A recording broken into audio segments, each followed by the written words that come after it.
Lillah.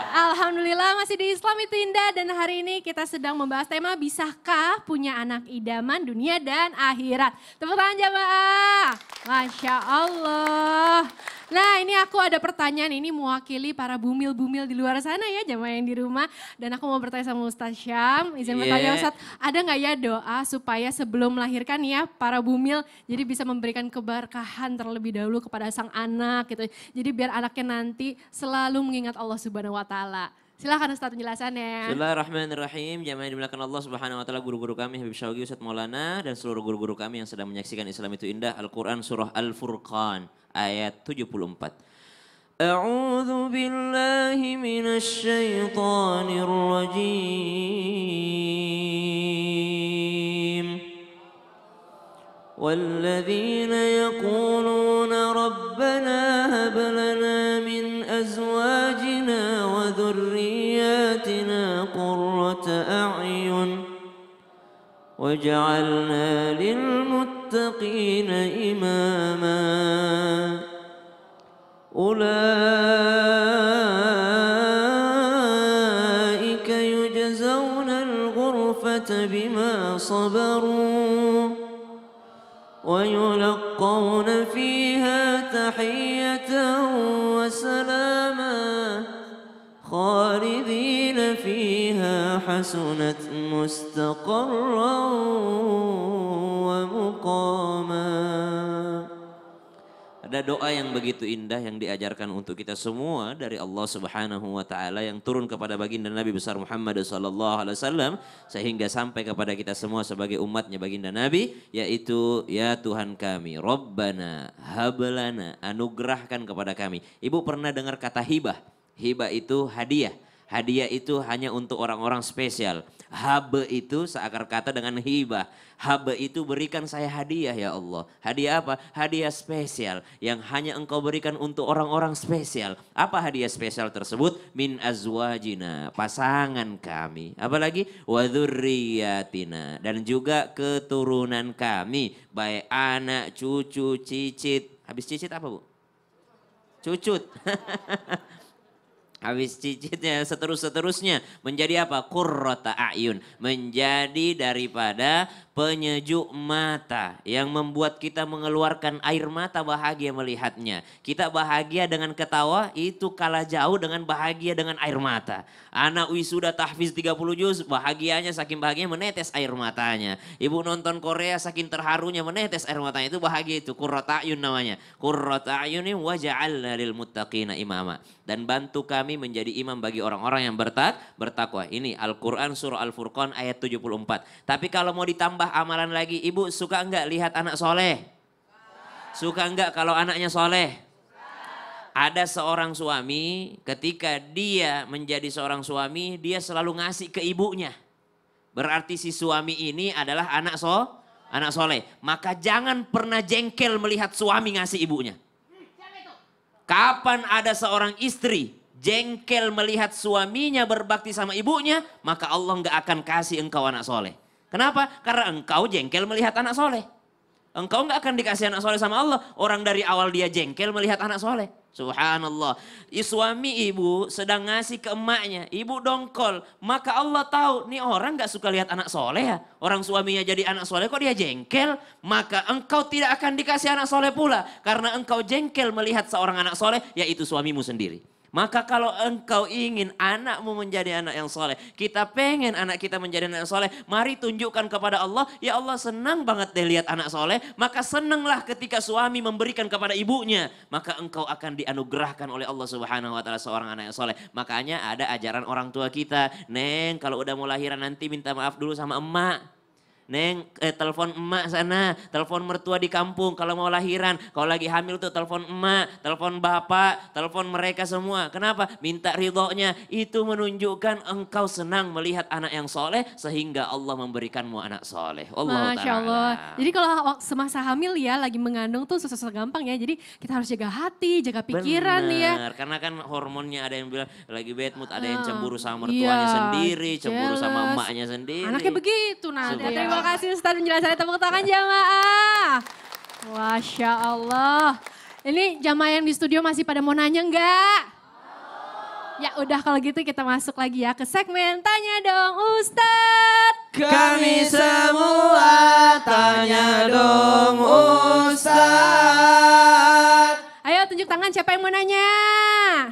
Wah siapa nih ya, yang mana nih ya, yang mana nih ya. Ibu silahkan Bu.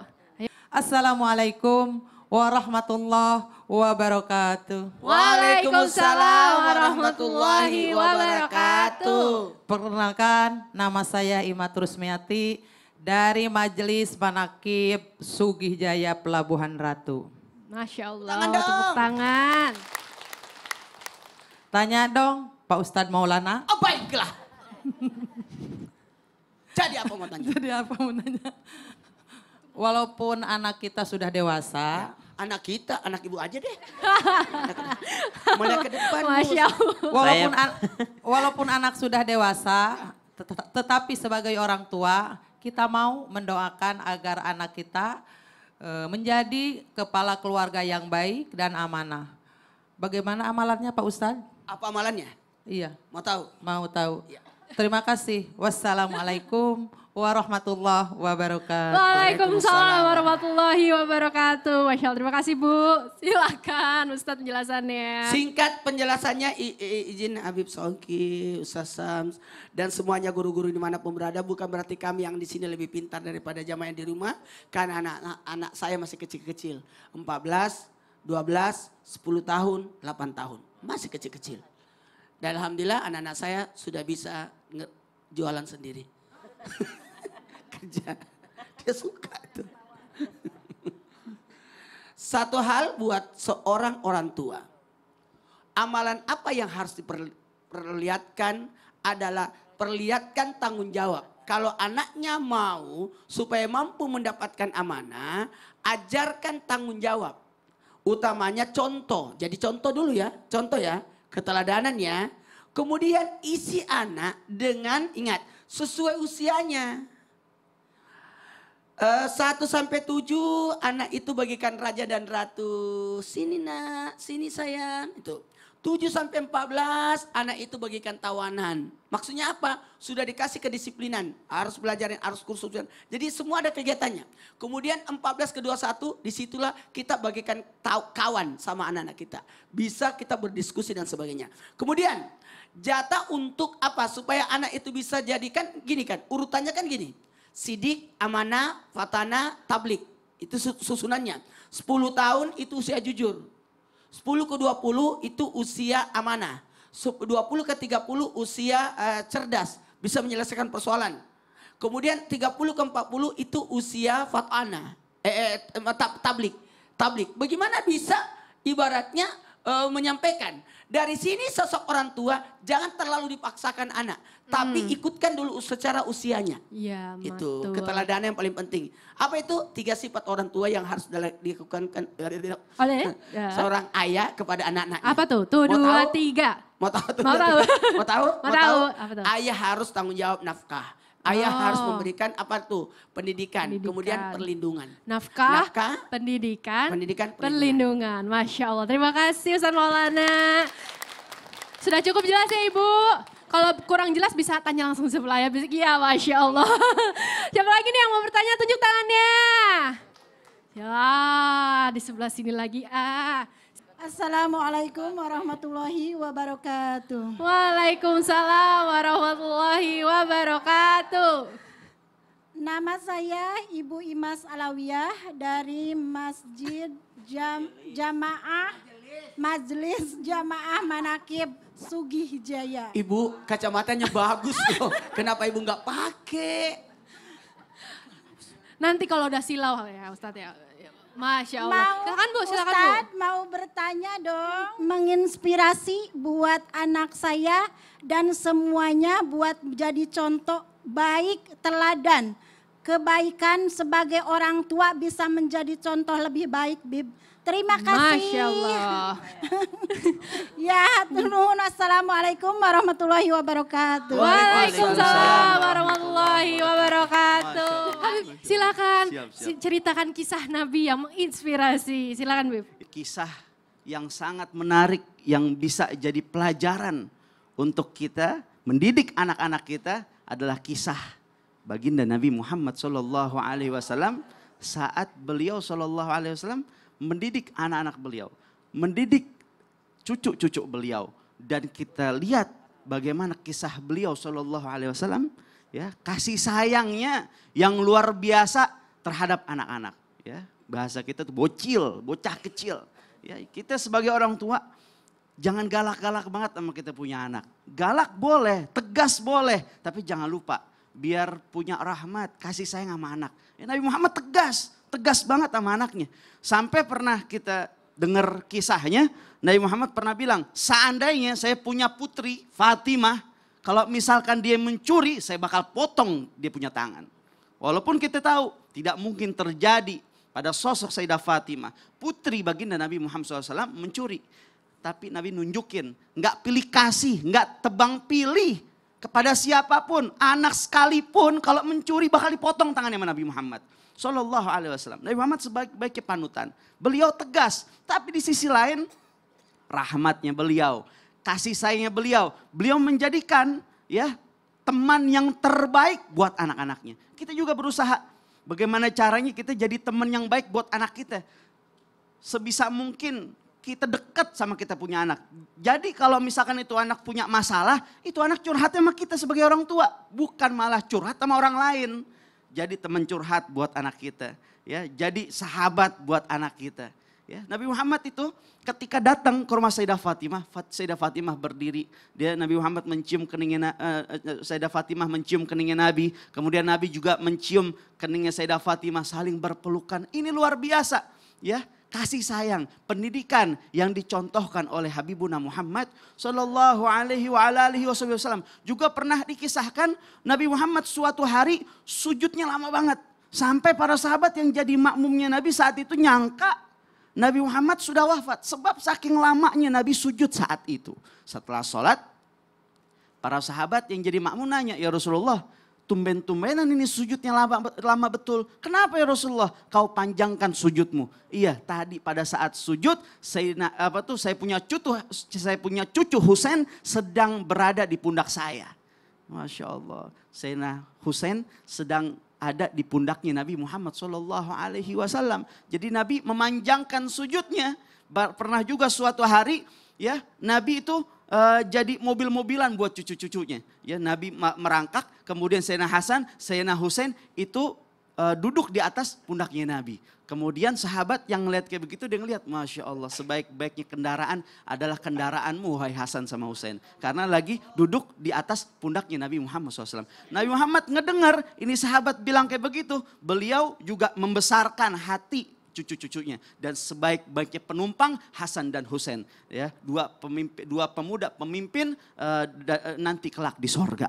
Lihat kasih sayangnya Nabi Muhammad SAW kepada anak-anak kecil, ya. Jadi kita jangan galak-galak banget sama kita punya anak. Pernah juga dikisahkan saat Nabi SAW baru sampai di Madinah, beliau bangun masjid, datang bocil-bocil nih. Nabi lagi capek, Nabi lagi letih, Nabi lagi sibuk, datang bocil. Lah kita kalau misalkan lagi kerja, lagi masak, ibu-ibu datang anak-anak menangis nangis, kira-kira gimana? Kadang-kadang kesel hati, betul kan? Tapi kita lihat Nabi Muhammad sebaik-baiknya panutan buat kita. Saat bocil-bocil datang ke hadapan Nabi, Nabi lagi sibuk, lagi capek, kemudian nyanyi-nyanyi, ya, mengungkapkan rasa cintanya kepada Nabi Muhammad. Nahnu banati min Bani Najjar habadha Muhammad min jari. Kami anak-anak perempuan dari kaum Bani Najjar, ya, dari saudara ibunya Nabi Muhammad SAW, mengucapkan selamat datang, kegembiraan karena kotanya telah didatangi sama Nabi Muhammad. Nabi Muhammad ngelihat mereka cinta sama Nabi, ekspresinya luar biasa. Nabi tanya kepada mereka, hal tuhibnani, apakah kalian cinta kepadaku? Naam ya Rasulullah. Iya ya Rasulullah, kami cinta kepadamu. Ishhadu annani uhibbukun. Saksikanlah sama kalian, aku pun juga cinta kepada kalian. Luar biasa. Nabi Muhammad kasih sayang sama anak kecil, sama orang dewasa, sama orang tua, sama siapapun yang jadi panutan dan jadi contoh buat di kehidupan kita, agar kita lebih perhatian sama anak-anak kita. Jangan cuek sama anak-anak kita, karena nanti di saat kita cuek sama anak kita, itu anak lari sama orang lain, curhat sama orang lain, kitanya juga yang repot. Maka jadilah teman, sahabat, dan juga sekaligus orang tua buat anak-anak kita. Dan juga jangan lupa untuk selalu mendoakannya. Masya Allah. Ibu cukup jelas ya Bu ceritanya. Alhamdulillah, terima kasih Habib penjelasannya. Nah, siapa lagi nih yang mau bertanya? Tunjuk tangannya. Teteh yang di atas sana. Mangga teh, silahkan pertanyaannya. Punten.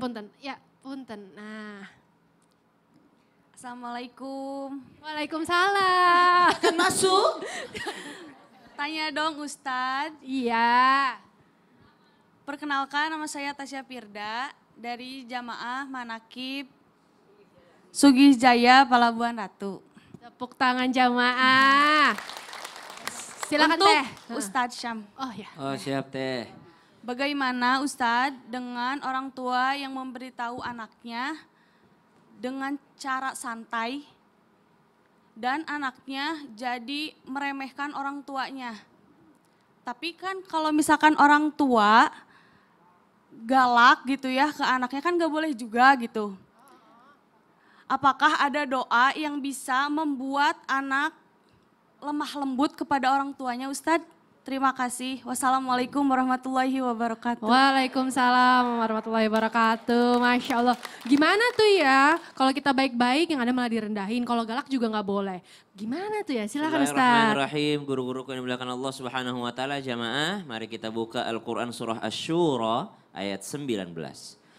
A'udzu billahi minasy syaithanir rajim. Allahu latifum bi'ibadihi. Allahu latifum bi'ibadihi yarzuqu man yasha' wa huwal qawiyyul aziz.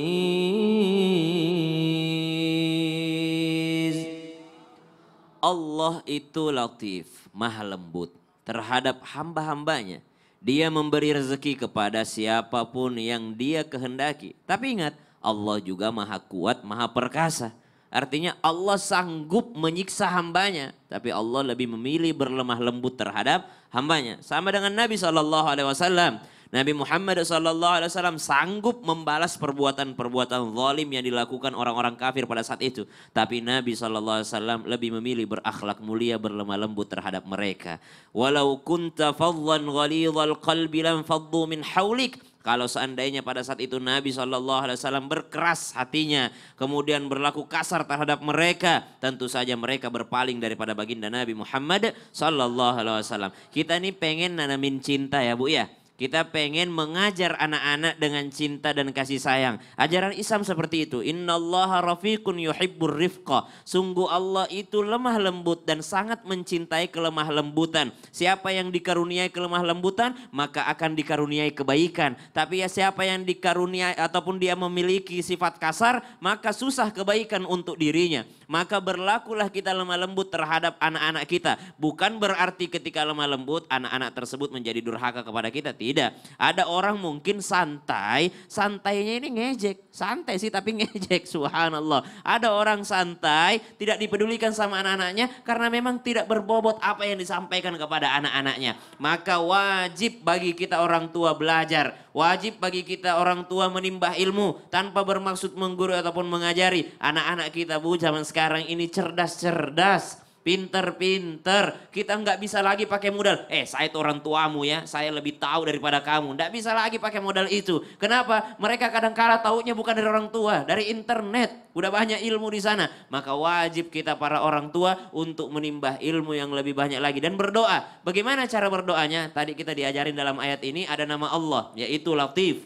Minta dengan Al-Latif. Bagaimana cara minta dengan Al-Latif? Bukan hanya ya Latif, ya Latif, ya Latif. Tapi minta ya Latifu ultuf bina. Wahai yang maha lembut, lembutkan juga bagi saya. Ultuf bina ya Allah. Ya Rahimu irhamna. Ya Rahmanu irham da'fana. Maka minta sama Allah, walillahil asma'ul husna fad'uhu biha. Allah itu punya nama-nama yang agung, nama-nama yang indah. Maka mintalah dengan nama-namanya Allah Subhanahu wa taala. Yang kedua, berlaku kasar, berlaku keras, berlaku galak terhadap anak-anak, maka boleh diterapkan dengan ketegasan. Nabi tidak galak, tapi Nabi tegas. Tadi disampaikan salah satunya oleh guru kita Habib Syaugi. Bagaimana Nabi ketegasannya? Ajarkan anakmu sholat di usia 6 tahun. Dan berikan hukuman kalau sampai 10 tahun tidak sholat. Yang 10 tahun saja dihukum, apalagi yang sudah 12 tahun, yang sudah 17 tahun. Mesti orang tuanya tegas terhadap anak-anak yang tidak melaksanakan sholat. Anak-anak yang tidak mendirikan sholat, mesti orang tuanya tegas terhadap mereka. Masya Allah. Nah, kau kalau tidak sholat, berarti kau tidak sayang sama papa. Gitu. Masya Bukan Allah. tegasnya menghajar, menonjok. Bukan. Tegesin. Kalau kau tidak sholat berarti kau tidak sayang sama mama. Dan Gitu. metode ngajarnya juga harus zaman now ya. Sesuai gitu. yang di Iya. Pelabuhan Ratu, Nah, sesuai Pelabuhan dengan Ratu, bahasanya. iya. Mungkin teteh yang di sebelah sana mungkin sering dikirimin ini, apa Ustadz sering dikirimin konten-konten gitu Sama dari anaknya. dari mamahnya Oh, gitu iya. tentang apa gitu ya Iya. mungkin ya gitu ya. Terima kasih Ustadz Siap. jelasannya. Terima kasih. Tepuk tangan jemaah. Masya Allah. Nah jemaah jangan kemana-mana ya. Setelah yang satu ini kita masih memberikan kesempatan ya untuk jemaah yang mau bertanya. Jadi tetap di Islam itu Indah jemaah. Oh jemaah.